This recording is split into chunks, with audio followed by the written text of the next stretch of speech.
प्यारे बच्चों, पिछले क्लास में मैंने आपसे डायरेक्ट और इन्वर्स वेरिएशन के बारे में बतलाया था। आज उसकी उपयोगिता के बारे में, उसके उपयोग के बारे में बताएंगे। जैसे आपने पिछले क्लास में क्लास 6 और 7 में पढ़ा है, टाइम एंड वर्क को आपने यूनिटरी मेथड से भी बनाया है।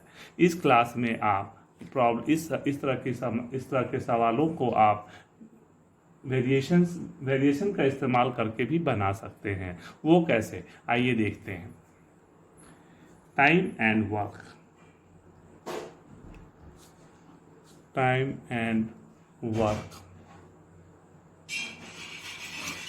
देखिए, time and work can also be solve by using variation. How?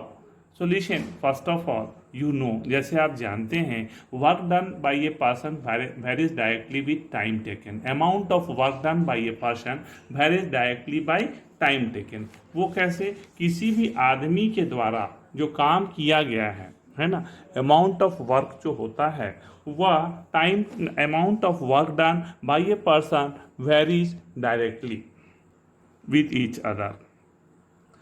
Next one is number of persons performing a particular work varies inversely with time taken. You have to know that. इसे आपको जानना चाहिए.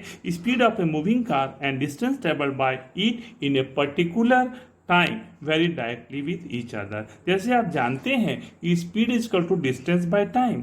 जैसे आप speed is equal to distance by time, समय को आप जैसे जैसे बढ़ाएंगे, जैसे जैसे आप समय को बढ़ाएंगे वैसे वैसे स्पीड कम होता चला जाएगा। और जितना डिस्टेंस को बढ़ाएंगे उतना स्पीड अधिक होता चला जाएगा। स्पीड और डिस्टेंस डायरेक्ट वेरिएशन है और स्पीड और time inversely related to each other. There is a relation of inverse variation between speed and time, and there is a direct relation between speed and distance. Now, speed of a moving body. कोई भी body जो है, speed of a moving body and time taken to cover a particular distance very inversely. जैसे आप जानते हैं कि चाल बराबर दूरी बटा समय होता है। Speed is equal to distance by time.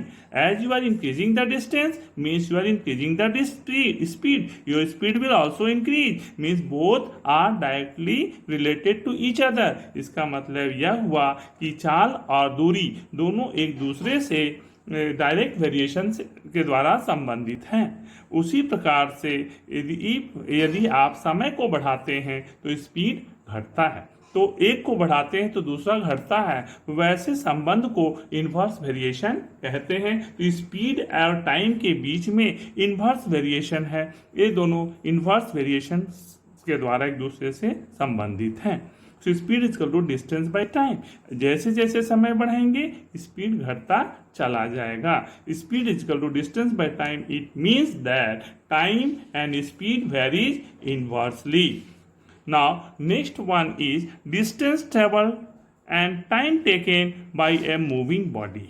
कोई भी मूविंग ऑब्जेक्ट है, the distance travelled and time taken by a moving body vary directly with each other. As you are knowing that distance is equal to speed into time. So if one is increasing, suppose speed is increasing 2 times, then distance will also increase 2 times.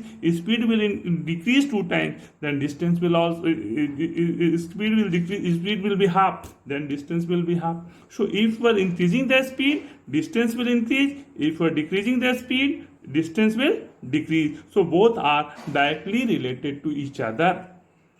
Now, dear students, you are remembering that speed in previous class you have studied that speed is equal to distance by time. What is the relation between speed, distance and time? Speed, distance और time के बीच में क्या संबंध है? तो यह आप जानते हैं कि speed is equal to distance by time होता है। चाल बराबर दूरी बटा समय होता है। समय बराबर दूरी बटा चाल होता है और दूरी बराबर चाल गुना समय होता है।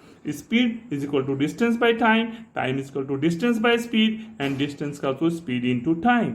So what you have seen, there is you can observe, आप ऐसा देख सकते हैं that speed is equal to distance by time means speed varies inversely with time and speed varies directly with distance.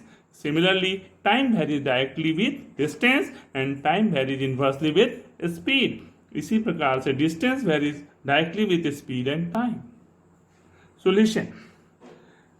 Now the problem arises that if a moving object, suppose a moving object moves a particular, how much time it will take to pass through a stationary pole.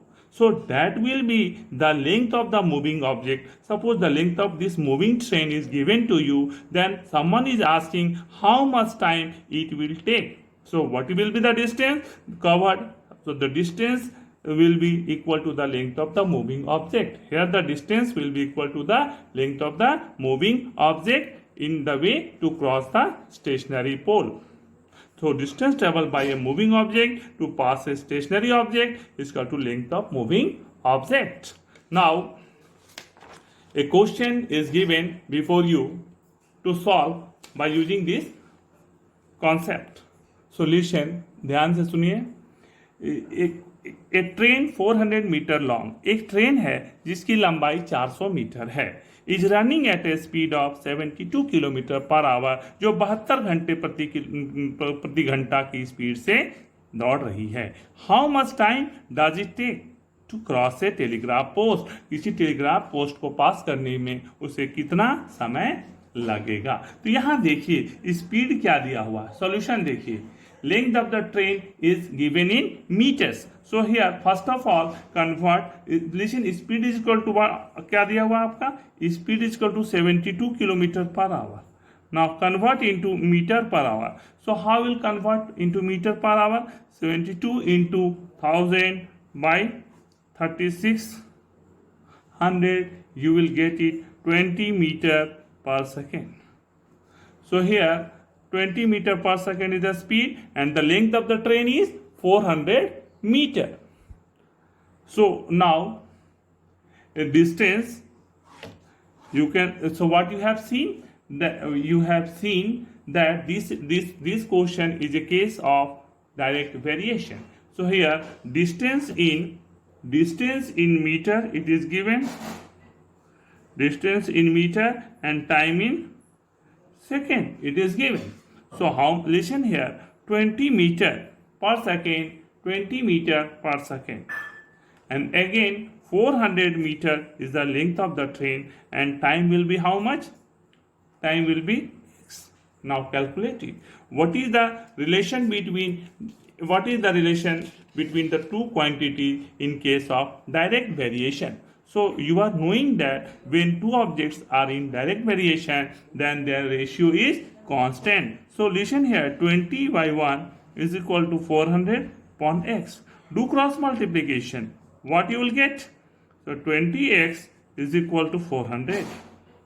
What it will be? X is equal to 400 by 20. It means how much? It will be 20. So here time taken to cross the train, time taken by the train to cross the telegraph post, that will be equal to 20 seconds. Now next situation is suppose an object, a moving train is passing a platform.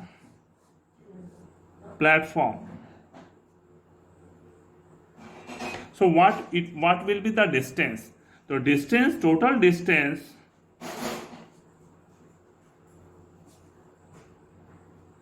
covered by a moving train is equal to length of train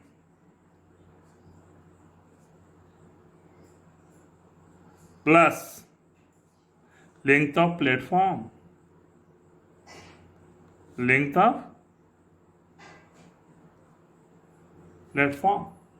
So whenever this type of question will be given, then you have to add the length of the train plus length of platform. You will get the total distance traveled by the train, by the moving object by using the by using the relation between speed, distance and time, you can solve the problem related to this.